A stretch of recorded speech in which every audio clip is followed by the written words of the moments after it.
हामीले नै बनाएको र हामीले नै पार्टीले नै अगाडि सारेको प्रधानमन्त्रीबाट 70 वर्ष लामो सङ्घर्ष र बलिदानबाट प्राप्त भएको संविधान र सङ्घीय लोकतान्त्रिक गणतन्त्रमाथि प्रहार भयो भनेर म तपाईहरुको अगाडि उभिएर बोल्दै गर्दा म वस्तुत तपाईहरुसँग थोरै क्षमा याचना गर्न चाहन्छु। मैले नै हो वाम गठबन्धन र पार्टी एकताको प्रस्ताव लिएर केपी ओली कहाँ गएको। मलाई थाहा त थियो कमरेड केपी ओली गणतन्त्रवादी आन्दोलनको पक्षमा हुनुहुन्थेन। मलाई थाहा थियो उहाँको सिद्धान्त बैलगाडाको सिद्धान्त हो भन्ने कुरा पनि मलाई थाहा थियो। आम नेपाली जनतालाई थाहा थियो उहाँको सिद्धान्त मार्क्सवाद लेनिनवाद र गणतन्त्रको सिद्धान्त होइन, बैलगाडावाला सिद्धान्त। बैलगाडा चढेर अमेरिका जान सकिँदैन भन्ने सिद्धान्त मलाई थाहा थियो। उहाँ संघीयताको विरोधी हो भन्ने पनि मलाई थाहा थियो। उहाँ धर्मनिरपेक्षता विरोधी हो भन्ने पनि मलाई थाहा थियो। तर उहाँले भन्ने गर्नुहुन्थ्यो अब आँधी आयो हुरी आयो मैले पनि मान्दिएँ अब भन्ने गर्नुहुन्थ्यो र मैले त्यसलाई विश्वास गरेको थिएँ। उहाँले सङ्घीय लोकतान्त्रिक गणतन्त्र मानिदिनु भयो, उहाँको मनले चाहिँ मानेको थिएन। तर आँधी हुरी जनताको आयो, आन्दोलनको विशाल महासागर आयो, उहाँ त्यसैमा बगिदिए भन्नुहुन्थ्यो उहाँले। तर आज घटनाक्रमले के पुष्टि गर्यो भने उहाँ बैलगाडामै हुनुहुन्छ। उहाँ हिजोकै गणतन्त्र विरोधी, संघीयता विरोधी, धर्मनिरपेक्षता विरोधी, समावेशी र समानुपातिक सिद्धान्त र मान्यता विरोधी, प्रतिगमनकारी ठाउँमा नै हुनुहुन्छ भन्ने देखियो। यस अर्थमा म तपाईँ नेपाली दिदीबहिनी दाजुभाइहरूको अगाडि हामीले उहाँलाई सच्चिए होला भन्ठान्यौँ। तर अहिले तपाईहरुसँग उभिएर प्रतिगमन विरोधी आन्दोलनमा सहभागिताको निम्ति अपिल गर्दै गर्दा कहीँ न कहीँ मलाई थोरै अप्ठ्यारो महसुस भएको छ र म तपाईहरुसँग क्षमा याचना पनि भन्न चाहन्छु। हामीले बुझ्न सकिएन छ केपी ओलीलाई यति छिटो संविधानमाथि यति निर्मम प्रहार अहिलेसम्म कसैले गर्न सकेको थिएन। केपी ओली कम्युनिस्ट पार्टीको अध्यक्षबाट र हामीले बनाएको प्रधानमन्त्रीबाट हुन्छ भन्ने कुरा हामीले सपनामा पनि सोचेका थिएनौँ। तपाईहरु सबैलाई थाहा भइसकेकै छ। म भन्दा पहिला बोल्ने उद्घोषक कमरेडदेखि आफ्नो अध्यक्षको आसन ग्रहण गर्दै गर्दा कमरेड नारायण काजी श्रेष्ठ र अनि कमरेड झलनाथ खनाल र कमरेड माधव कुमार नेपालले धेरै कुरा राखिसक्नु भएको छ। समय घर्किँदै पनि छ।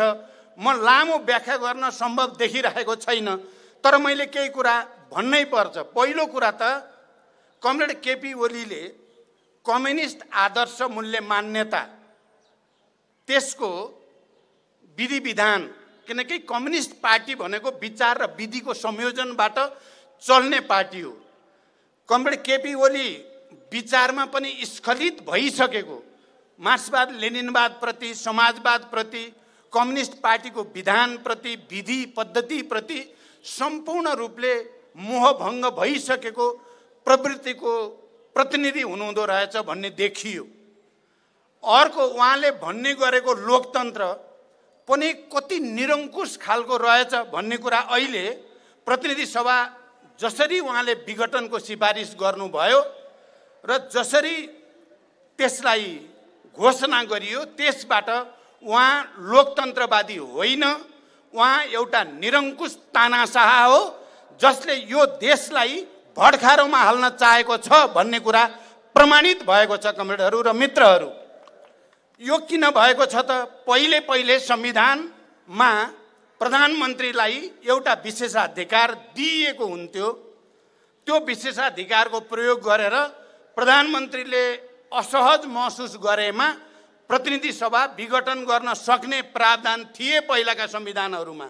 46 सालको ऐतिहासिक जनआन्दोलन पछिको संविधानमा त्यो प्रावधान थियो र त्यो प्रावधान अन्तर्गत पटक पटक कहिले नेपाली कांग्रेसको तर्फबाट गिरिजा प्रसाद कोइरालाले, कहिले तत्कालीन नेकपा एमालेको तर्फबाट कमरेड मनमोहन अधिकारीले संसद विघटनको प्रस्ताव राख्नु भएकै थियो।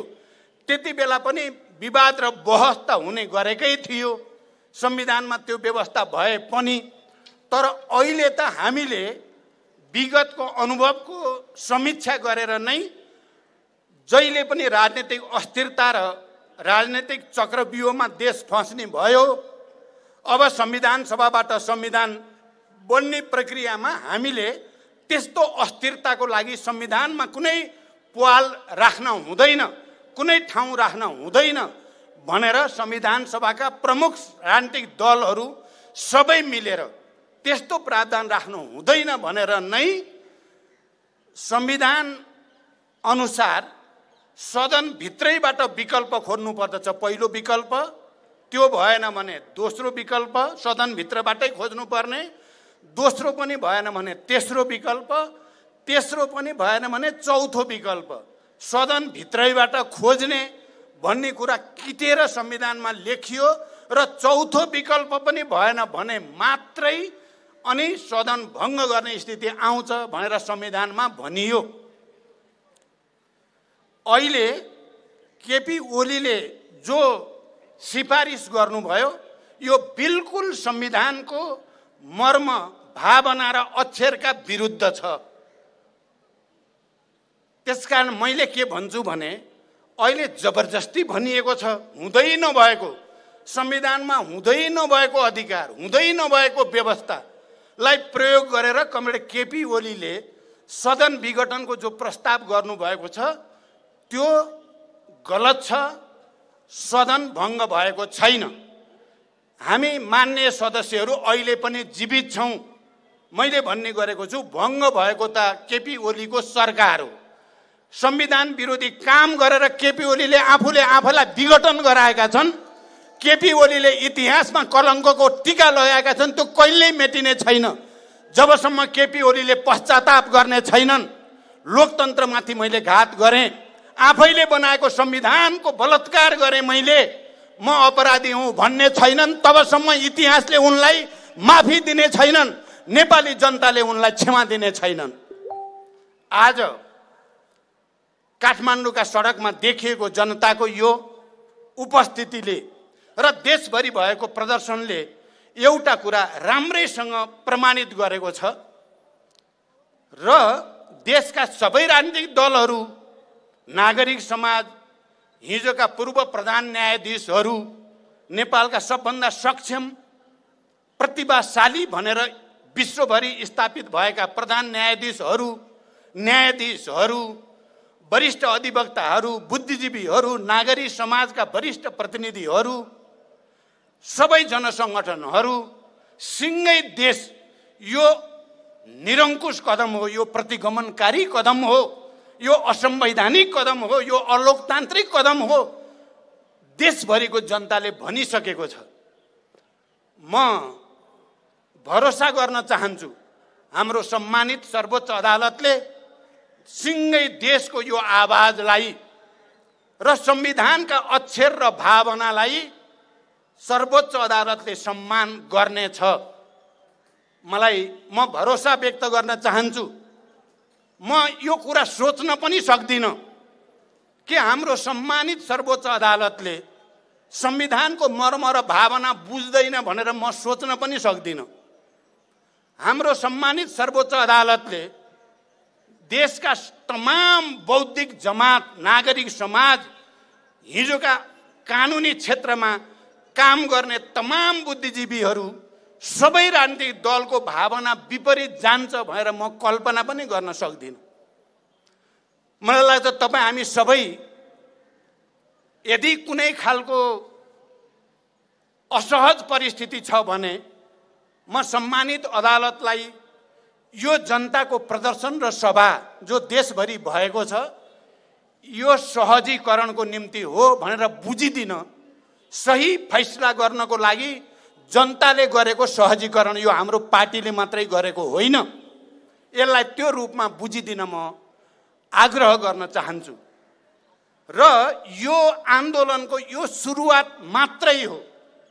म सबैलाई यो कुरा पनि भन्न चाहन्छु मैले अहिले यहाँ बस्दै गर्दा एउटा कुरा सम्झेँ। 46 सालको ऐतिहासिक जनआन्दोलनको तयारीको बेला थियो।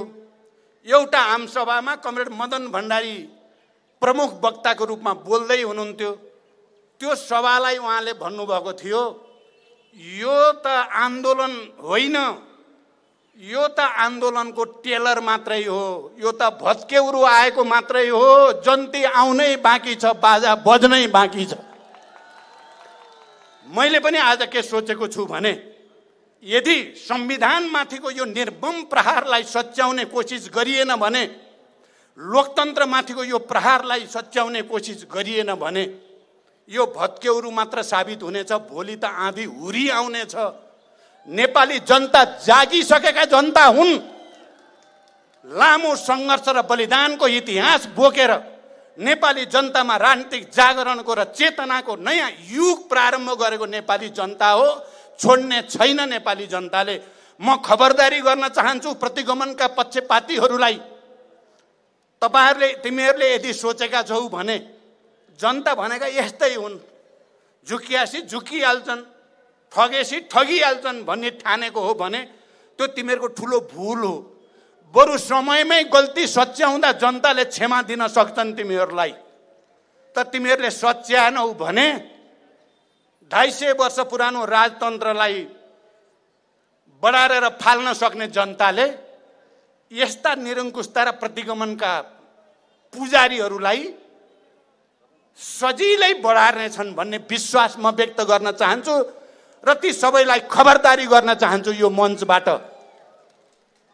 यो कमरेडहरू र मित्रहरू, प्यारा दिदीबहिनी दाजुभाइहरू, यो कुरा आज अचानक भयो भने जस्तो मात्रै पनि होइन। केपी ओलीले पार्टी विभाजन गर्न खोजेको, लोकतन्त्रमाथि प्रहार गर्न खोजेको गएको 1 सालदेखि नै हो। जति बेला हामी पार्टीभित्र बहस छलफल गर्न थाल्यौँ, हामीले एकताको बेला बनाएको राजनीतिक प्रतिवेदन, हामीले त्यति बेला बनाएको विधान अनुसार चल्नु पर्यो, पार्टी हामीले गरेका निर्णय अनुसार चल्नु पर्यो। हरेक 3 महिनाभित्र स्थायी समितिको बैठक बस्नै पर्यो, सचिवालयको बैठक आवश्यकता अनुसार बस्नै पर्यो, हरेक 6 महिनाभित्र केन्द्रीय समितिको बैठक बस्नु पर्यो भन्ने मान्यता छ। तर केपी ओली कहिल्यै पनि बैठक बस्ने भनेपछि उहाँको ठुलो अरुचि, बैठक भनेपछि उहाँको सातो जाने। अनि साथीहरूले कुरा राखे, आलोचना गर्न थाले भने त्यो सुन्नै नसक्ने बिचैमा उठेर हिँड्ने। त्यति मात्रै होइन, अस्ति एक दिन त सचिवालयको बैठकमा उहाँले आफूलाई मन लागे जति हामीले धैर्यतापूर्वक सुन्यौँ सचिवालयका सबै नेताहरूले। जब मैले त्यसको जवाफ दिन 2 मिनट के बोलेको थिएँ, बोल्न पाउनुहुन्न भन्ने मलाई अर्को अध्यक्ष, अझ कार्यकारी अध्यक्षलाई पनि कति तानाशाही प्रवृत्ति, कति निरङ्कुश। अनि मैले बोल्न रोकेर साथीहरूलाई भन्न पर्यो, साथी हो कि मैले बोल्न नपाउने हो त अब सचिवालयको बैठकमा? केपी ओलीले जे मन लाग्यो त्यही बोल्ने, मैले त्यसको जवाफ पनि दिन नपाउने भने तपाईँहरूले भनिदिनु पर्यो भनेर मैले अरू सचिवालयका नेता कमरेडहरूलाई भनेपछि बोल्न पाउनुपर्छ भनेर सबैले भनेपछि मात्रै मैले बोल्ने अवसर पाएको थिएँ। कति निरङ्कुश। र यो उहाँले संविधानमाथि प्रहार गर्न खोजेको अहिले मात्रै होइन। तपाईँहरूलाई थाहा छ, पोहोर साल वैशाखमा हामीभित्रको सङ्घर्ष अलिकति चर्किँदै थियो अनि उहाँले आफ्नै पार्टी विभाजन गर्ने मनसाएको साथ र अन्य पार्टीलाई पनि विभाजन गर्ने मनसाएको साथ उहाँले अध्यादेश ल्याउनु भयो। त्यो अध्यादेशको व्यापक विरोध भयो। तपाईँहरूलाई थाहा छ, देशका सबै राजनीतिक दलले पनि र हाम्रो पार्टीभित्रबाट पनि अत्यधिक ठुलो बहुमतले यो अध्यादेश खारेज हुनुपर्छ भनेर खारेज गर्न बाध्य पारियो। तपाईँहरूलाई थाहा छ, त्यति बेला अरू पार्टीहरूलाई पनि फुटाउने उहाँहरूको मनसाय रातारात महोत्तरी पुगेर मान्छेलाई जबरजस्ती ल्याएर फुटमा हस्ताक्षर गराउने प्रयत्न भएको तपाईँहरूले थाहा पाउनु भएको छ। यसरी अध्यादेश ल्याएर कस्तो बेलामा अध्यादेश तपाईँहरू विचार गर्नु होला। देश कोरोनाको कहरका कारण, महामारीका कारण आक्रान्त भएको छ। जनता घरभित्र कैद भए जस्तो भएको छ। एकअर्कामा भेटघाट गर्न पाइएको छैन। मैले भने यो कोरोना महामारीका विरुद्ध लड्नको लागि देशका सबै राजनीतिक दल, नागरिक समाज, पत्रकार सबैको एउटा संरचना माथिदेखि तलसम्म बनाऊ भन्दाखेरि उहाँले व्यङ्ग गर्नुहुन्थ्यो। यस्तो किन चाहियो, सरकार आफै एक्लै गरिराखेकै छ नि भनेर भनेको सायद तपाईँहरूले सुन्नुभयो होला। जो हामी सबै लकडाउनभित्र बसेको बेलामा केपी ओलीको ध्यान कहाँ गयो त?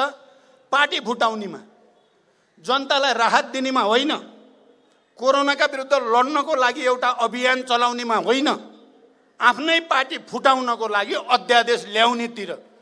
त्यस्तो परिस्थितिमा विचार गर्नुहोस्, कति क्रूर मान्छे, उहाँको भावना कति निर्मम खालको, कति जनविरोधी भावना त्यो देखिएकै थियो। केही समयपछि फेरि हामीले त्यसलाई रोक्यौँ। जे होस्, अध्यादेश चाहिँ आम पार्टीहरू र हाम्रै पार्टीको पनि अत्यधिक बहुमतले विरोध गरेपछि उहाँ पछि हट्न बाध्य हुनुभयो र अध्यादेश त्यति बेला खारेज गरियो। अनि त्यसको 2 महिनापछि फेरि हाम्रो पार्टीको स्थायी समितिको बैठक चलिराखेको थियो। उहाँले के गर्नुभयो, आफ्नै निर्देशनमा स्थायी समितिको बैठक चलेको छ, बैठकमा चाहिँ नआउने, छलफलमा सहभागी नहुने, उहाँको ध्यान त नेकपा एमाले दर्ता गर्नेतिर गएछ र उहाँको प्रत्यक्ष निर्देशनमा निर्वाचन आयोगका हाकिमहरूलाई छिटो दर्ता गर भनेर नेकपा एमाले दर्ता गर्न पठाउनु भयो। यो पनि पार्टी फुटाउने र प्रतिगमनतिर जाने प्रक्रियाकै एउटा कडी थियो। पछिल्लो पटक हामीले फेरि कार्यदल बनाउँदै स्थायी समितिको बैठकबाट एउटा समझदारी बनाउने र उहाँको पार्टी फुटाउने योजनालाई असफल पार्ने हदै दर्जाको लचिलो हामीले भूमिका खेल्यौँ। तर उहाँले त्यो बेलामा पनि स्थायी समितिको बैठकमा कार्यदल बनाएर, सहमति बनाएर, सम्झौता गरेर पार्टी बचाउन हामीले प्रयत्न गरेको बैठकमा पनि उहाँ उपस्थित हुनु भएन। त्यसको समापनमा आएर खुसी व्यक्त गर्नु भएन, बरु त्यसको भोलिपल्ट मलाई जबरजस्ती सही गरायो, मलाई मनै परेको छैन यो कार्यदल पनि, यो स्थायी समितिको निर्णय पनि भनेर उहाँले ठाडै विरोध गर्नुभयो र पार्टी फुटाउने नै डिजाइनतिर उहाँ लागि नै राख्नुभयो। कमरेडहरू र आदरणीय जनसमुदाय, यसरी श्रृङ्खलाबद्ध ढङ्गले उहाँले कहिले अध्यादेश मार्फत, कहिले अर्को पार्टी दर्ता गरेर, कहिले देशव्यापी रूपमा आफ्नो पक्षका युवाहरूलाई जुलुस निकाल्न लगाएर जबरजस्त पार्टीभित्र भाँजो ल्याउने, पार्टीभित्र फाटो पार्ने, पार्टीभित्र छलफल बहसको प्रणालीलाई सिद्ध्याउने अभियान नै उहाँले चलाउँदै आउनुभएको थियो। त्यसको उत्कर्ष अहिले भएको हो। त्यसको उत्कर्ष अहिले भएको हो र तपाईँलाई उत्कर्षको एउटा सानो सिन चाहिँ, चित्र चाहिँ म भन्न चाहन्छु। मैले त्यो दिन पौष 5 गते उहाँले प्रतिनिधि सभा विघटन गर्ने सोच्नु भएको छ भन्ने सूचना मैले बिहान 5:30 बजे प्राप्त गरेँ। त्यो सूचना मैले प्राप्त गरिसकेपछि दुर्घटनामा जाने भए त यिनी त यसलाई पनि रोक्नुपर्छ भन्ने सोचेर मैले विभिन्न कमरेडहरूसँग, सुभाष नेमाङसँग, जोसँग मेरो छलफल भइराखेको थियो, शङ्कर पोखरेल र विष्णु पौडेल, मका नै त्यही दिन 8 बजे मका आउने कुरा थियो। मैले अन्य जनार्दन कमरेड लगायत कतिपय कमरेडहरूसँग पनि मैले सल्लाह गर्दै थिएँ। त्यो विघटनतिर जाँदै हुनुहुन्छ भन्ने सुनेपछि मलाई त धेरै बेचैनी भयो। यो के विडम्बना हुने भयो? यत्रो विशाल पार्टी हामीले बनायौँ, जनतामा यत्रो धेरै विश्वास हामीले जगायौँ। 5 वर्षको लागि भएर मैले आलो पालो प्रधानमन्त्री पनि छोडेँ। अब मेरो गल्ती कमजोरी भनेको मैले प्रस्तावमा भनेको छु, छोड्दै जाने, पार्टी फुट्ला कि देशमा राजनीतिक दुर्घटना होला कि भनेर केपीले भनेको मान्दै जाने गल्ती चाहिँ मैले 2 वर्ष गरेकै हो। त्यो कुरा म स्वीकार गरेको पनि छु। अनि उहाँ चाहिँ सम्पूर्ण चिज एकाधिकार आफ्नो कब्जामा पार्दै जाने यो कसरत त देखिएकै थियो। अनि त्यो दिन मैले 8 बजेतिर उहाँलाई फोन गरेर तपाईँ अलिकति एक्सट्रिम डिसिजनतिर जाँदै हुनुहुन्छ भन्ने सूचना मैले पाएँ। कमरेड त्यसो नगर्नुहोस्, कम्तीमा 2 जना हामी भेटेर छलफल नगरेसम्म तपाईँ डिसिजन नगर्नुहोस्। मैले रातभरि सोचेर 2टा विकल्प बनाएको छु। त्यो विकल्पबारे तपाईँ र म छलफल गरेपछि मात्रै जे गर्नु छ गरौँला भने उहाँले हुन्छ भन्नुभयो र 11 र 11:30 को बिचमा भेट्ने अनि एकाध घण्टा कुरा गरेपछि मात्रै अरू फर्दर के गर्ने भन्नेमा सहमति भयो। तर एकछिनपछि त उहाँ त अचानक क्याबिनेटको बैठक बोलाउनु भएछ अनि क्याबिनेटको बैठक बोलाइसकेपछि मलाई त झन् चिसो पस्यो अनि मैले फेरि उहाँलाई फोन गरेँ अनि तपाईले त क्याबिनेट बोलाउनु भएछ फेरि मैले त क्याबिनेट अगाडि तपाईसँग भेट्ने पो भनेको हो भनेर भने मैले।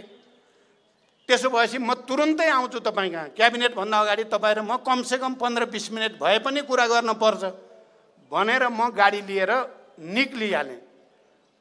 म पुग्दा नपुग्दै उहाँ क्याबिनेटभित्र छिरिहाल्नु भयो अनि म उहाँको निवासमा जाँदा सुभाष नेमाङ त्यहाँ हुनुहुन्थ्यो। किन उहाँ त मसँग कुरा गरेर मात्रै जाने भन्ने भएको थियो त उहाँले त गइ नै हाल्नु भएछ भन्दा सुभाषजीले मलाई भनेको चाहिँ उहाँले भन्नुभयो होइन उहाँ त अध्यादेश फिर्ता लिन जानुभएको भन्नुभएको छ मलाई भन्दा थोरै राहत आयो मलाई चाहिँ। ए अध्यादेश फिर्ता लिन जाएको हो भने त राम्रै कुरा भयो।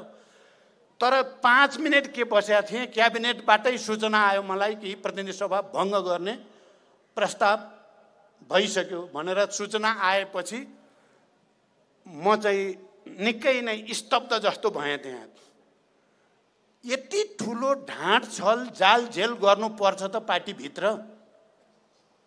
तपाईहरु विचार गर्नुहोस्।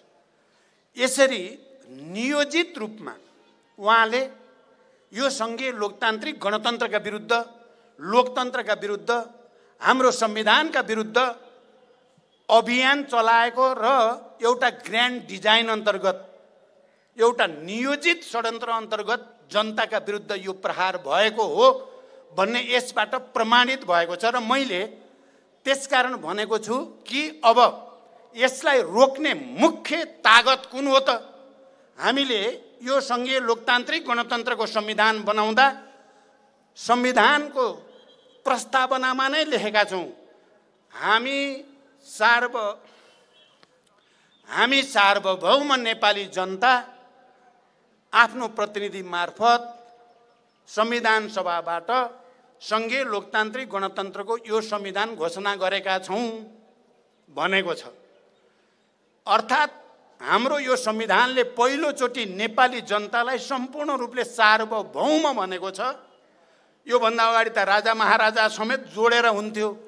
यो पटक सम्पूर्ण रूपले नेपाली जनता सार्वभौम अधिकार सम्पन्न छन् र उनीहरूको सार्वभौम अधिकारको प्रयोग गरेर नै संविधान सभाबाट संघीय लोकतान्त्रिक गणतन्त्रको संविधान घोषणा गरिएको हो भने हाम्रो पार्टीले र हामीले के सोच्यौं भने अब यो प्रतिगमनलाई रोक्ने, यो प्रतिक्रान्तिलाई रोक्ने, यो लोकतन्त्रको हत्या गर्ने प्रवृत्तिलाई रोक्ने ताकत नेपाली जनतामा मात्रै छ।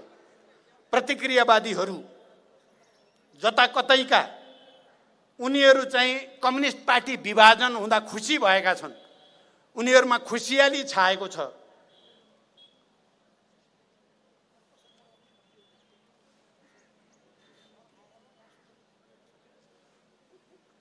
भएको छ भने सार्वभौम नेपाली जनतामा जानु र जनताको साथ लिएर अगाडि बढ्नु बाहेक यो प्रतिगमन सच्याउने अर्को कुनै कारगर, प्रभावकारी, शक्तिशाली, दुनियाँको कुनै ताकतले रोक्न नसक्ने अरु कोही छैन भनेर हामी जनतामा जान पार्टीको तर्फबाट पहिलो चरणको कार्यक्रम घोषणा गरेर आएका छौं। म देशभरिको जनतालाई पनि विशेष अनुरोध गर्न चाहन्छु, हामीले 70-72 वर्ष लडेर प्राप्त गरेको सार्वभौम अधिकारमाथि 2 जनाले कुल्चिन मिल्छ? तपाईहरुले निर्वाचित गरेर पठाएको र त्यो सार्वभौम अधिकार सदनमा दिएको हो र त्यो सदनलाई 2 जना व्यक्तिले हत्या गर्न मिल्छ? कदापि मिल्दैन। त्यसकारण हामी तुरुन्तै हामीले एक्सनमा जानु पर्दछ। हामीले हाम्रो सार्वभौम अधिकार अपहरण भएको टुलुटुलु हेरेर बस्न सकिँदैन। जरुरी पर्छ भने हामी कठोर संघर्षमा जान पनि तयार हुनु पर्दछ भनेर भनेका छौं। म अहिलेको प्रसंग अलिकति तपाईहरुलाई राख्न चाहन्छु।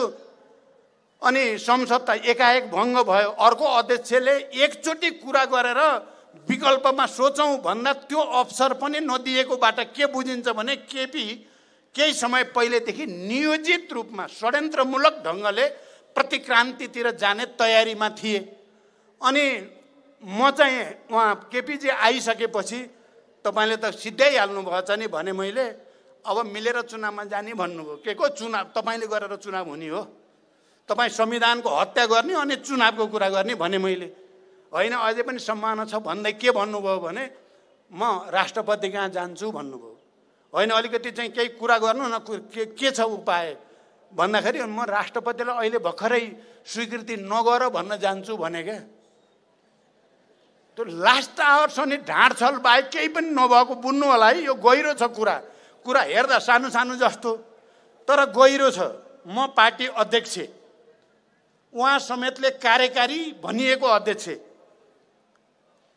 अनि राष्ट्रपतिलाई तुरुन्तै स्वीकृति नगर्नुहोस्, हामी सल्लाह गर्छौँ भन्न जान्छु, म 10 मिनटमा आउँछु भन्नुभयो उहाँले। 10-15 मिनटमा आउँछु, अब त्यो पनि ढाँट कुरा हो भन्ने त मलाई लागिहाल्यो। त्यहाँ चाहिँ म भ्रमित थिइनँ। तैपनि चाहिँ मैले ठिकै छ, हाम्रो त किनभने त्यहाँ बैठक पनि थियो स्थायी समितिको, बैठकमा त मलाई आउनु नै थियो।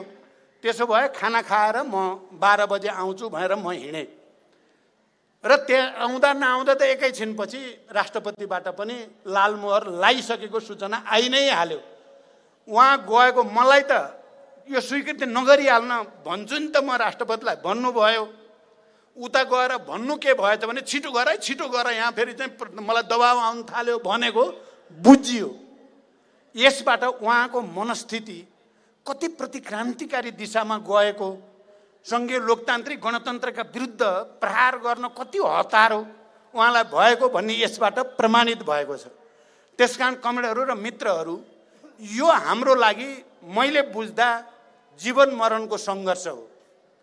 हामीले संविधान बनाउँदा तपाईँ हामीलाई थाहा छ, कयौँ शक्तिहरू, हिजोका प्रतिगमनकारी तत्त्वहरूदेखि भित्र बाहिरका, म अहिले कसैको नाम लिन चाहन्न, संविधान घोषणा रोक्नको लागि धेरै मेहनत गरेका थिए र हामीले आफ्नो सार्वभौम अधिकारलाई प्रयोग गरेर, जनताको सार्वभौम अधिकारलाई सम्मान गरेर हामीले संविधान घोषणा गरी छाडेका थियौँ। र त्यो संविधान घोषणा गरेको प्रतिक्रान्तिकारीहरूलाई, प्रतिगमनकारीहरूलाई मन परेको थिएन, अरू पनि कतिपयलाई मन परेको थिएन। निर्वाचन गर्नेतिर गयौँ। मैले निर्वाचनको सुरुवातको नेतृत्व गर्ने मौका मैले पाएँ र स्थानीय तहको निर्वाचनको सुरुवात गर्ने नेतृत्व मैले गरेँ पनि। धेरै मेहनत गरेर देशलाई पनि एकताबद्ध राख्ने, मधेस, पहाड, हिमाल सबैलाई पनि यो प्रक्रियामा सहभागी गराउँदै निर्वाचनतिर लाने काम भयो। त्यति बेला पनि अवरोधहरू थिए, तर हामी आफ्नै खुट्टामा उभिएर हामीले ती अवरोध पन्छाएर देशलाई निर्वाचन प्रक्रियातिर लगेर सङ्घीय लोकतान्त्रिक गणतन्त्र संस्थागत गर्ने काम गऱ्यौँ।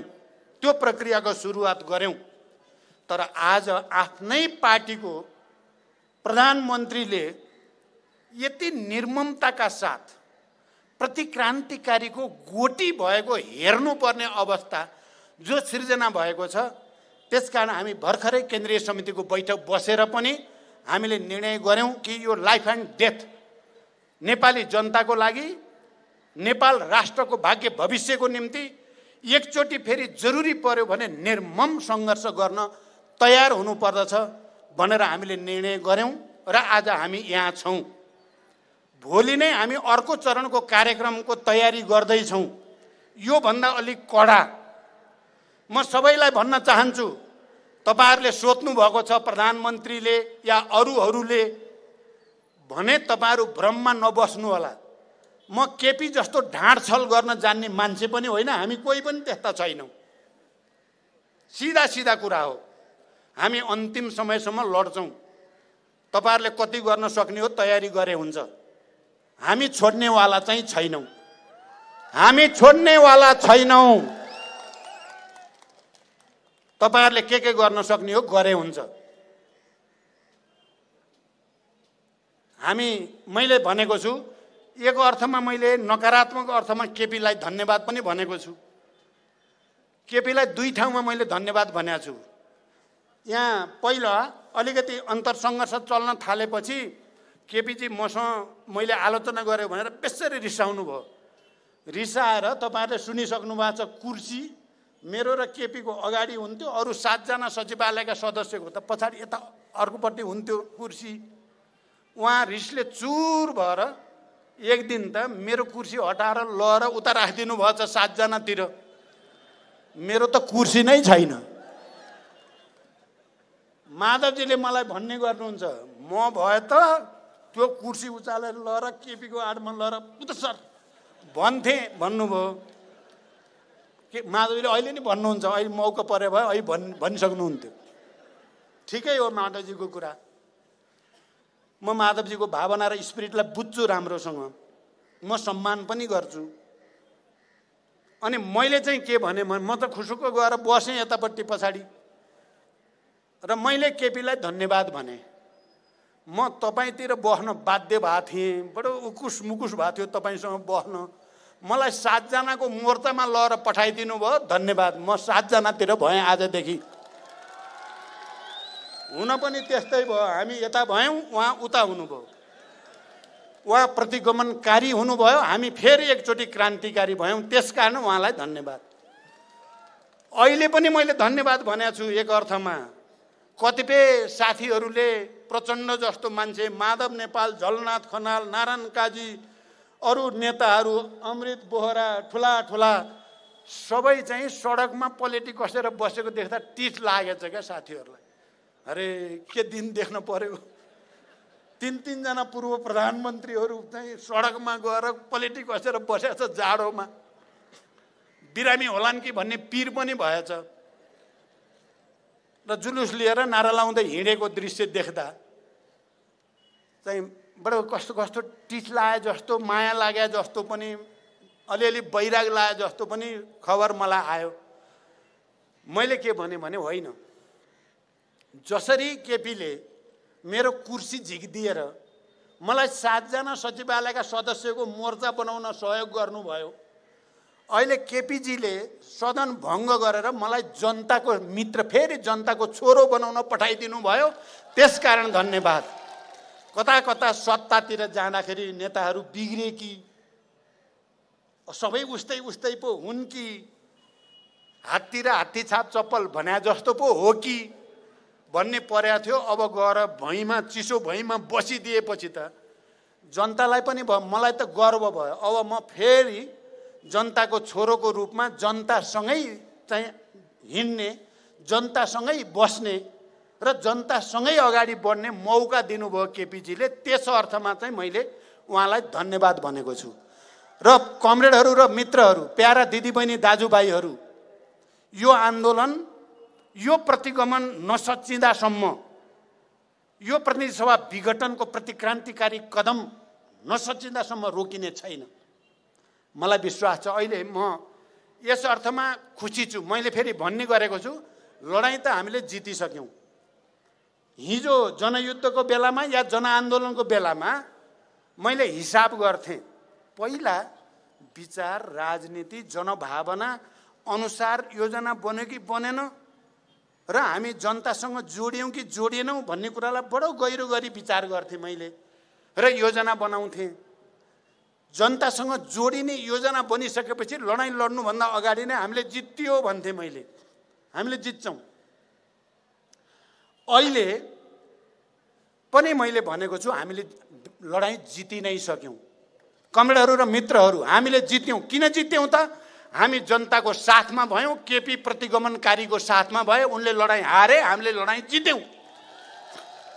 लडाइँ जितको सबभन्दा ठुलो आधार भने जनतासँग को छ, लोकतन्त्रको पक्षमा को छ, समाजवादको पक्षमा को छ, कम्युनिस्ट पार्टीको सिद्धान्त विधि विधानको पक्षमा को छ, त्यसले जित्ने कुरा हो। हामीले जित्यौँ। अझ अहिले त अझ दृढताको साथ हामीले भन्न सक्ने कुरा के छ भने, यो कदमका विरुद्ध के प्रतिपक्ष, के सदनमा भएका राष्ट्रिय दलहरू, के हिजोका प्रधान न्यायाधीश, न्यायाधीश, अधिवक्ताहरू, के आजका बुद्धिजीवीहरू, सङ्घ संस्था कहिले 22वटा, कहिले 25वटा, कहिले 54वटा सब खडा भएका छन्। यो अलोकतान्त्रिक छ, असंवैधानिक छन्। र अब देशभरिको जनताले बुझिसकेको छ कि यो अलोकतान्त्रिक, असंवैधानिक, निरङ्कुश कदम हो, यसलाई सच्याइनै पर्छ भन्ने छ। अब मैले त अरू भन्न सक्ने कुरा छैन। जहाँ यो पुगेको छ ती ठाउँहरूले यो राष्ट्रको आवाजलाई, जनताको, आम नेपाली जनताको भावना र चाहनालाई सम्मान गरेर छिटोभन्दा छिटो निकास दिनेछन् भनेर भरोसा गर्नु बाहेक त हामीले अहिले त अरू धेरै गर्न सक्दैनौँ। पार्टीको कुरा छ, पार्टीको कुरा निर्वाचन आयोगमा छ। हामी अस्ति केन्द्रीय समितिको बैठक बस्यौँ, यो सबैलाई थाहा भएकै कुरा हो। केन्द्रीय समितिको 70% भन्दा बढीको उपस्थितिमा हामी केन्द्रीय समितिको बैठक बस्यौँ र हामीले सशरीर देखाउन पर्यो, शरीरै देखाइदिन पर्यो भनेर तपाईहरुले देख्नुभयो। हामी निर्वाचन आयोगमा गयौँ र निर्वाचन आयोगका प्रमुख आयुक्त र अन्य आयुक्तहरूसँग हामी यहाँ छौँ भन्यौँ र चाहिन्छ भने हामी 300 जना केन्द्रीय सदस्यहरूलाई लाइन लगाएर तपाईहरु शनाखत गर्न पनि हामी तयार छौँ। तर कुनै भ्रममा कोही पर्न भएन भनेर हामीले अपिल गरेका छौँ। त्यहाँ पनि हाम्रो भरोसा छ। तर कुरा के रहेछ कमरेडहरू र मित्रहरू भने प्रतिक्रान्तिकारीहरू, प्रतिक्रियावादीहरू र गलत प्रवृत्तिका मान्छेहरू जाल, जेल, षड्यन्त्र, विधि पद्धति बाहिर अँध्यारा कुनामा राति राति चाहिँ के हुन् के बैठक भएको पनि सुनेको छु मैले। आज चाहिँ भन्दिन, अर्को दिन भनौँला तपाईहरुलाई। कस्ता कस्ता मान्छेका बैठक बसेर रहेछन् भन्ने कुरा पनि उनीहरू त्यसो गर्दा रहेछन्। हामी दिउनको उज्यालोमा खुल्लम खुल्ला सीधा सीधा पारदर्शी तरिकाले जनतासँग वार्ता गर्छौँ हामी। यही हो फरक, केपी र हाम्रो फरक त्यहाँ छ। हामी सीधा सीधा भनिरहेका छौँ र पार्टीको वैधानिकताको कुरा र सूर्य चुनाव चिन्हको कुरा यो त दिनको घाम जत्तिकै छर्लङ्ग छ। 70% भएको पार्टी नहुने अनि 100 को वरिपरि बसेर 1200 बनाए भनेर नौटङ्की गर्ने, त्यो पनि कहीँ छलफल छैन। कहीँ छलफल छैन। एकजना व्यक्तिले 1200 भन्छ 1200 हुने, यस्तो पनि हुन्छ दुनियाँमा कहीँ? कम्युनिस्ट सिद्धान्त, पद्धति, विधि, एकजनाको सनकमा संसद भङ्ग, सनकमा चाहिँ चुनावको घोषणा, सनकमा चाहिँ 1200 एकजनाले सिधै, त्यहाँ कहीँ छलफल छैन। त्यसकारण कमरेडहरू यो ऐतिहासिक क्षण हो। हामी जति सशक्त रूपले अगाडि बढ्छौँ त्यति छिटो यो सच्याइन्छ। मैले बुझ्दा सडकले नै हो सच्याउने, जनताले नै हो सच्याउने। अरू कुरा पनि हामी गरौँला। अदालतसँग हामीले सम्मान गर्ने हो, अदालतलाई सम्मान बाहेक केही गर्न मिल्दैन। हामी गर्दैनौँ पनि। हामी आशा गर्छौँ अदालतले छिटोभन्दा छिटो यो असंवैधानिक र अलोकतान्त्रिक कदम सच्याउने छ भनेर भरोसा गर्छौँ हामी। तर हाम्रो सबभन्दा ठुलो भरोसा नेपाली जनतामाथि नै हो, अरूमाथि होइन। जनताले मात्रै यसलाई सच्याउन मद्दत गर्न सक्छन् भन्ने हाम्रो अन्तिम भरोसा जनतामाथि हो। त्यसकारण हामी आन्दोलनको यो अभियानमा छौँ। कमरेडहरू र मित्रहरू, के धेरै दिन लाग्दैन। अब कतिपय मानिसहरूलाई अहिले कम्युनिस्ट पार्टी विभाजित भएको, मध्यावधि भइहालिदियो भने त हामीले चुनाव जितिहालिन्छ नि भनेर अलिअलि सपना देख्न खोजेको कुरा नि सुनिन्छ। म ती साथीहरूलाई त्यस्तो सपना नदेख्नु, त्यो दुस्वप्न हो भन्न ठान्छु म चाहिँ। यो हुनेवाला चुनावको घोषणा भएकै होइन। यति तथ्यहरू भन्दै पनि भ्रममा परियो भने हामी बर्बाद हुन्छौँ, नेपाल बर्बाद हुन्छ। यो चुनाव गर्नलाई घोषणा भएकै होइन।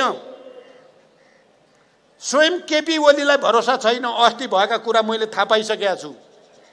चुनाव त हुँदैन त्यति बेला, जबरजस्ती लाने हो भन्ने छ उहाँहरूको योजना। म साथीहरू जसलाई लोभ लागेछ नि हामी जित्छौँ कि भन्ने भ्रममा नपर्न अपिल गर्दछु। हुनेवाला चुनावको घोषणा गरेको होइन। हुनेवाला हो भने त अर्को अध्यक्षले 5 मिनट 15 मिनट कुरा गरेर पार्टी एकता नि बचाउँ, संसद नि बचाउँ भन्दाखेरि हुँदा खाँदाको बहुमत छोडेर यस्तो दुर्घटना गर्नेले चुनाव गराउँछन्। केपी ओलीलाई यदि कसैले गोटी बनाएको छ भने मलाई लाग्छ त्यस्तै हो। उनी गोटी भएको, उनी फेरि वैशाख उता उनी प्रधानमन्त्री पनि रहँदैन। नेपालको राजनीतिक इतिहासबाट तिनको पत्ता साफ हुनेवाला छ, हुनेवाला त्यही छ, हुनेवाला त्यही छ, हेर्नु होला। अनि उनीले नै चाहिँ श्री 3 महाराज धिराज हुन्छु भन्ने सपना देखेर हुनेवाला हो यो नेपाल। आजको नेपालमा, आजको विश्वमा हुनेवाला त्यो ठाउँ चुनावको चाहिँ त्यस खालको सपना। मैले फेरि त्यस्ता साथीहरूलाई भन्ने गरेको छु, हाम्रो पार्टी त विभाजन भइ नै हाल्यो। अब संसद पुनर्स्थापना भएर चुनाव गरे पनि ती साथीहरूले कम्युनिस्ट पार्टी फुटेको बेला हामीले चुनाव जित्छौँ भने त फुटि नै हाल्यो। अब तपाईँ जित्नु होला नि त चुनाव। संसद पुनर्स्थापना भने 2 वर्षपछि त चुनाव हुनु नै छ, 1 वर्षपछि त स्थानीय चुनाव सुरु हुने नै वाला छ। कम्युनिस्ट पार्टी त फुटि नै हाल्यो। त्यसपछि तपाईँ त ढुक्क बसे भयो नि त। अनि यो लोकतन्त्रमाथि भएको यत्रो घात, संविधानमाथि भएको, तपाईँ हामी मिलेर बनाएको होइन यो संविधान। प्रधानमन्त्रीलाई अधिकार विशेषाधिकार दिनुहुन्न भनेर सहमति गरेर लेखा होइन संविधानमा। त्यहाँदेखि संविधान बचाइयो भने पो चुनाव पनि जितिएला, जित्नु होला। किन आत्तिनुहुन्छ? यदि त्यसो गरिएन भने पहिला त चुनाव त हुँदैन नै र यो सङ्घीय लोकतान्त्रिक गणतन्त्र धरापमा जान्छ, संविधान धरापमा जान्छ, शान्ति धरापमा जान्छ, देशै धरापमा जान्छ। यति कुरा त बुझ्न धेरै ठुलो ज्ञान चाहिने जस्तो पनि मलाई त लाग्दैन। यो त सजिलै बुझिन्छ, सबैले त भनिरहेका छन्। ल मानिलिनुहोस् एकछिनलाई, कल्पना गरौँ, ल वैशाखमा त हुँदैन, मङ्सिरमा भयो अरे, अर्को वैशाखमा भयो अरे, चुनाव भएर के हुन्छ? अर्को प्रधानमन्त्रीले पनि भङ्ग गरिदिन्छ, त्यसपछि के हुन्छ? किन नजिर त बस्ने भने एउटा ऐतिहासिक नजिर, प्रधानमन्त्रीले चाह्यो भने जे पनि गर्न पाउने। त्यो नजिरमा टेकेर त भोलि हुने प्रधानमन्त्रीले नै फेरि विघटन गरिदिन्छ। अनि नेपाल के हुन्छ? नेपाली जनताको भाग्य भविष्य के हुन्छ? यो कुरा ख्याल गर्न म साथीहरूलाई अनुरोध गर्न चाहन्छु। सबै राजनीतिक दलहरूको यति बेलाको जिम्मेवारी एक ढिक्का भएर यो असंवैधानिक, अलोकतान्त्रिक, निरङ्कुश र प्रतिगमनकारी कदम सच्याउने नै हामी सबैको र आम राष्ट्र, नेपाल राष्ट्र र नेपाली जनताको भाग्य भविष्य सुनिश्चितताको आधार हो। त्यसकारण म उहाँहरूसँग हातेमालो गर्न, उहाँहरूसँग सहकार्य गर्न, यसलाई सच्याएर अनि फेरि मिलेर जान म अपिल गर्न चाहन्छु। यो मेरो गम्भीर अपिल हो। यसलाई गम्भीरतापूर्वक लिइदिन पनि म सबै राजनीतिक दलका नेता साथीहरूलाई अनुरोध गर्न चाहन्छु। साथै अन्य वामपन्थीहरू जो विभिन्न रूपमा, विभिन्न स्थितिमा हुनुहुन्छ, उहाँहरू सबैलाई पनि हामी जो जहाँ भए पनि यसको रक्षा गर्ने जिम्मेवारी हामी सबैको साझा जिम्मेवारी हो। किनकि हामी सबैको रगत पसिना बगेर मात्रै सङ्घीय लोकतान्त्रिक गणतन्त्रको संविधान बनेको हो। त्यसकारण यो संविधानको रक्षाको निम्ति अगाडि आउन पनि म सबैसँग अपिल गर्न चाहन्छु। देशका सम्पूर्ण बुद्धिजीवी, पत्रकार, नागरिक समाज, युवा, विद्यार्थी, महिला, मजदुर, किसान, सबै जनसङ्गठनहरू सबैलाई पनि यो बेला हामीले केही समय धेरै पनि पर्दैन, 1-8 महिना आन्दोलनलाई यही रूपमा अगाडि बढायौँ भने सच्चिन्छ प्रतिगमन, प्रतिक्रान्ति सच्चिन्छ। त्यसपछि जनतामा हामी फेरि एकचोटि नयाँ आत्मविश्वासको साथ जाने वातावरण बन्छ। त्यसको निम्ति दृढताको साथ अगाडि बढ्न अपिल गर्दै म आफ्नो भनाइ टुङ्ग्याउँछु। धन्यवाद। अभिवादन। धन्यवाद पार्टीका आदरणीय अध्यक्ष कमरेड। यसपछि म 2 जना कलाकार साथीहरूलाई मञ्चमा बोलाउँदैछु। मनोज सिंह धामीजी, त्यस्तै नवीन पौडेलजीलाई मञ्चमा बोलाउँदैछु। यो कार्यक्रममा को अन्य विभिन्न टेलिभिजनहरूले पनि प्रत्यक्ष प्रसारण गर्नुभएको छ। ABC television, prime television, Himalaya television, TV today, news agency Nepal लगायतका विभिन्न सञ्चार माध्यमहरूबाट, रेडियोहरूबाट, अनलाइनहरूबाट यसको प्रत्यक्ष प्रसारण भएको छ। म उहाँहरू सबैलाई धन्यवाद भन्न चाहन्छु। भोलि पौष 15 गते बिहान 11 बजे पार्टी केन्द्रीय कार्यालय पेरिस डाँडामा अखिल नेपाल महिला सङ्घको बृहत भेला छ। पार्टी अध्यक्ष कमरेडहरूले सम्बोधन गर्नुहुनेछ। सम्पूर्ण महिला कमरेडहरूलाई उपस्थितिको निम्ति अनुरोध गर्दछु। भोलि नै 12 बजे पार्टी केन्द्रीय कार्यालय पेरिस डाँडामा उपत्यकामा उपलब्ध पार्टीका स्थायी कमिटीका सदस्य कमरेडहरूलाई आन्दोलनको भावी कार्यक्रम घोषणाको निम्ति छलफलको लागि 12 बजे पेरिस डाँडामा उपस्थितिको निम्ति अनुरोध गर्दछु। 3 बजे सम्पूर्ण पत्रकार साथीहरूलाई आगामी आन्दोलनका कार्यक्रमको घोषणा भोलि 3 बजे पार्टी